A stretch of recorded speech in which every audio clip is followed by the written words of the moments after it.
This is Free Speech TV, joining you from Netroots Nation 2025 in New Orleans. I'm Sonali Kolhatkar, host of Rising Up with Sonali, and I'll be bringing you conversations with change makers and activists attending the largest political progressive conference in the United States. Joining me now is Jay Ponti, a grassroots political organizer, trainer, and consultant who's participated in some of the most important social movements of the last decade, including Occupy Wall Street, Standing Rock, and Bernie Sanders' two presidential campaigns. He's also co-creator of the hashtag Bank Exit Fossil Fuel Divestment Campaign, and he's organized campaigns and direct actions across the country. And he's the author of Be the Revolution: How Occupy Wall Street and the Bernie Sanders Movement reshaped American politics. He's here to tell me about his new project called Stop the Camps, focusing on the Trump administration's immigrant detention camps. Welcome to Free Speech TV, Jay. It's great to be here, Sonali. So, we are living at a moment where Trump has made anti immigrant sentiment and policy the centerpiece of his presidential tenure. And we can see that in the numbers, in the hard numbers of how much more money Immigration and Customs Enforcement is getting. It's going to be the largest nationalized military force in the modern world, I believe. And with that money, they're building camps.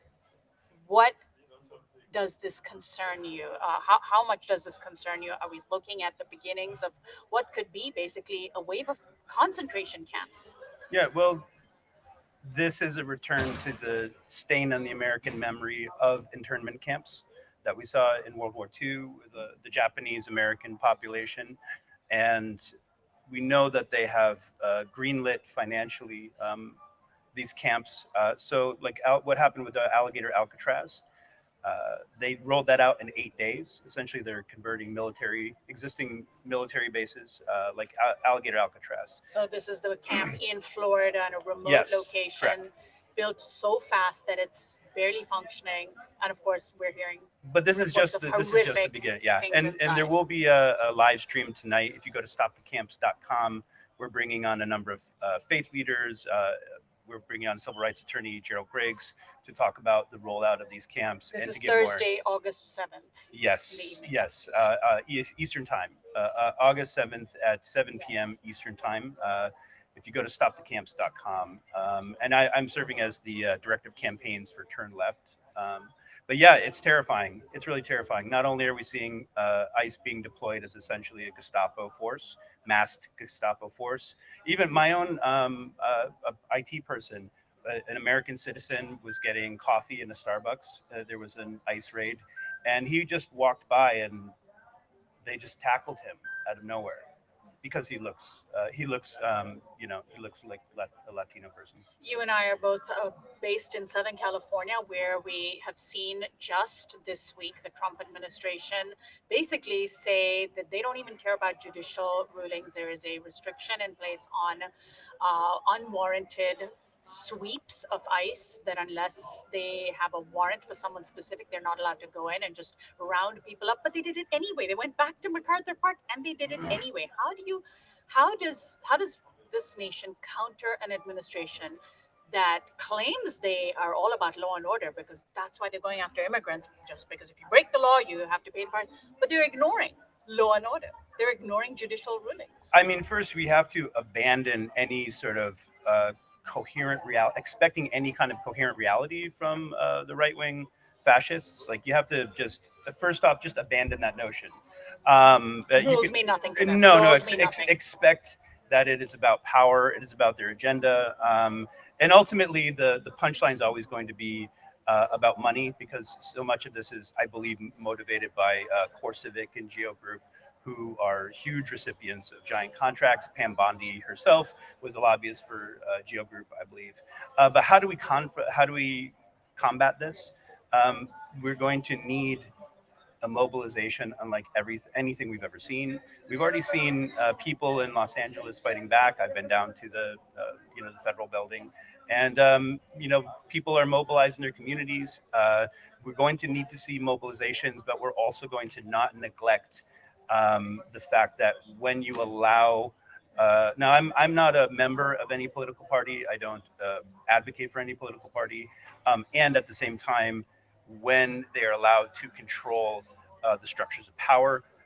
They make the rules, they create the budgets, and they're in control of the police state. So I think we also have to not ignore. We need the outside game. That's what Be the Revolution. One of the things Be the Revolution is about is needing an inside-outside strategy, outside mobilization, direct action, but also leveraging, mobilizing people to remove these fascists from power. So the camps that are being planned, this is reminding me a little bit of the police training camps, right? The Stop Cop City Yep, fight in absolutely. Atlanta, Georgia. The fascists love a police state because, by definition, that is the point. And so the camps that are being planned, like the so-called Alligator Alcatraz in Florida, what do you know that you can tell our audience about these camps? What should we expect? It's one thing to defend one's community, it's another thing to stop the building of such camps before they even start, which seems to be a good opportunity. Yeah, well, first, what we know about the conditions. So on the Stop the Camps live stream, we'll have a number of faith leaders coming on to talk about uh, not only the corruption but the immorality of it. These are also, the base, the right wing fundamentalist Christian base claims to be about morality, right? The moral majority, right?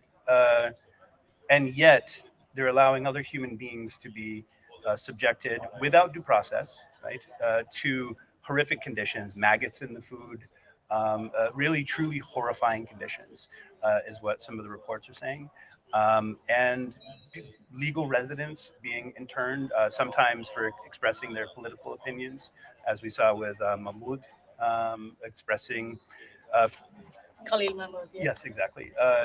Expressing his beliefs, his First Amendment protected beliefs, and whether or not you agree, whether or not you like it, they have rights. Undocumented people have constitutionally protected rights under the 14th Amendment and the Fourth Amendment.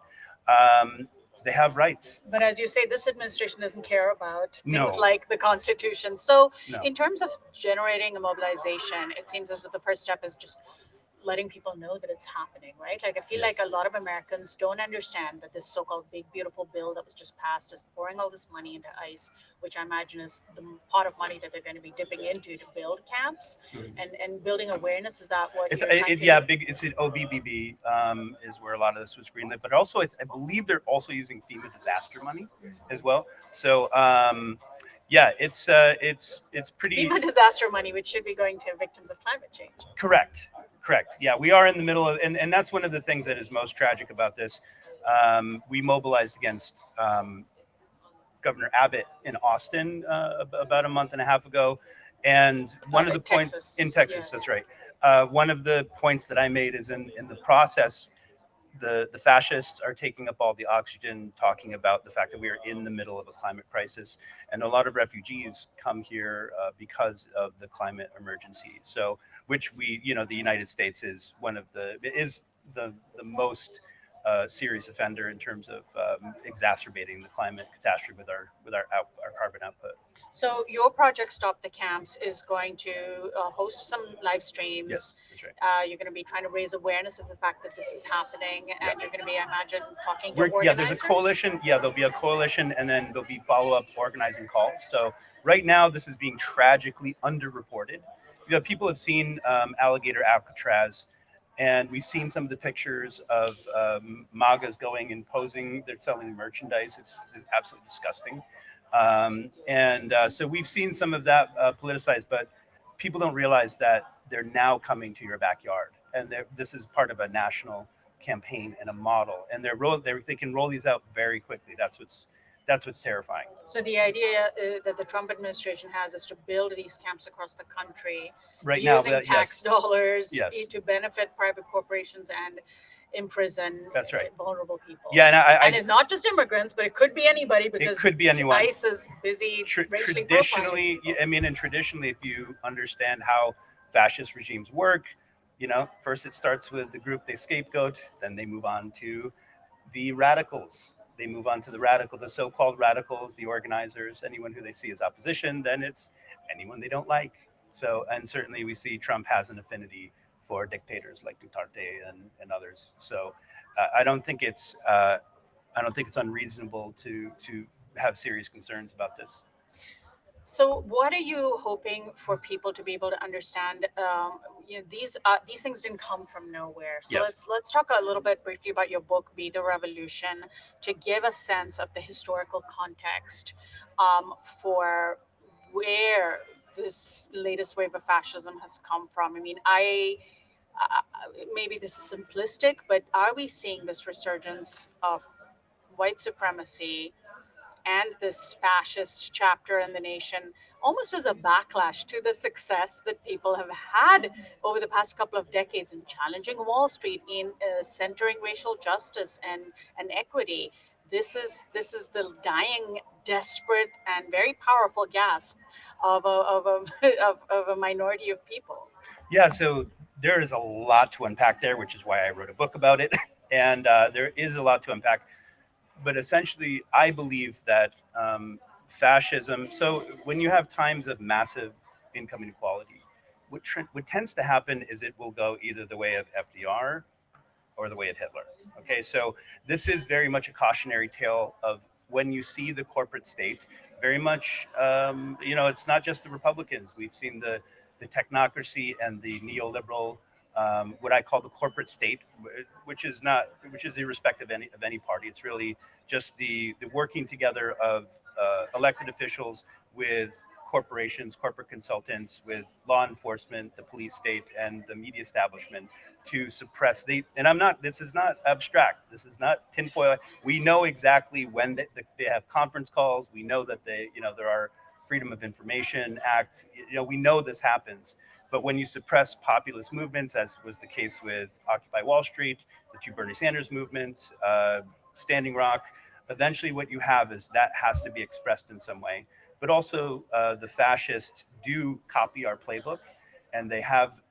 There's a whole chapter on how QAnon was organized, and the tactics are way scarier than people realize. How that led to the insurrection, which led to this The moment. January 6th January insurrection? 6th insurrection, correct. So how that was organized is scarier than I think than people realize. But yes, in some ways it is because of that. But essentially, there is a populist rage, and also I think because of white supremacy for sure.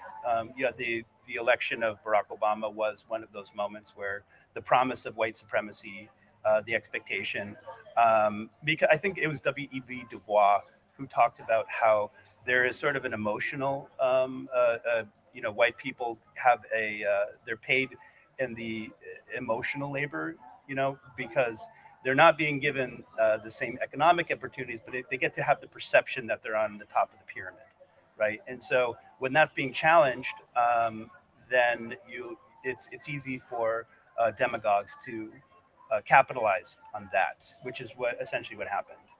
Why do you think so many young people are also kind of veering into more young people than I think many of us would like to see, and even especially young black and brown people going toward Trump, and how much of that has to do with a very real economic malaise? You would think that people would say, "Oh, we don't want our tax dollars going into things like concentration camps and internment camps for immigrants. They should be focusing on pouring that money into helping people out." But they like what Trump is doing because Trump speaks about economic populism, but his policies are the opposite. I think ultimately it is a rejection of the technocracy, rejection of what has become the neoliberal establishment, and part of it is about belonging. Part of it is about there's an experience of belonging. They're rallying around someone who they perceive to be the opposite of the very controlled. See, the Democratic Party is anything but democratic. Right? As we saw, we didn't even get a primary. Right? It was clearly the Joe Biden was unfit to run for president. Everyone knew that, and yet they still tried to push him through until the last minute. And the book also does talk about how the Democratic Party is anything but democratic. It prevents healthy populism, and so I really do think it's an expression of nihilism and also a sense of belonging because they do have a cult. And there's something I do say in the book that on the left we look for traitors because There is a long history of our movements being infiltrated by FBI, by consultants, by Pinkertons, from way back to the labor movements. So we're constantly looking for traitors on the left and the right, because so much of the DNA is Christian fundamentalism. They're looking for converts. And so people get wrapped up in essentially what is a cult of personality. Jay, I want to thank you so much. Thank you. Tell us, so the name of the book is Be the Revolution, How Occupy Wall Street and the Bernie Sanders Movement Reshaped American Politics. It's your first book. Yes. Remind us again for Stop the Camps. Where Yes, people can find out so more. you can get a free bonus chapter on why Trump won at betherevolution.us. If you go to /home, you can download that free bonus chapter and get more information on it. And for Stop the Camps, just go to stopthecamps.com or stopthecamps.org and tune in. And please the main thing is no one is coming to save us. We need to abandon the notion that someone is coming to save us. They are not. It is up to every one of us to be leaders, to come together in our communities and nationally to rise up for the world we want to live in, but also to stop fascism. As the National Day Labor Organizing Network says, only the people can save the people. That's Jay, right. thank you so much. Thank Jay you, Sonali. Ponti is a grassroots political organizer, trainer, and consultant, and he is one of my guests here at Netroots Nation 2025 in New Orleans. I'm Sonali Kolhatkar, host of Rising Up with Sonali, and I'll be bringing you more conversations with activists and change makers attending the largest progressive political conference in the United States, and this is Free Speech TV.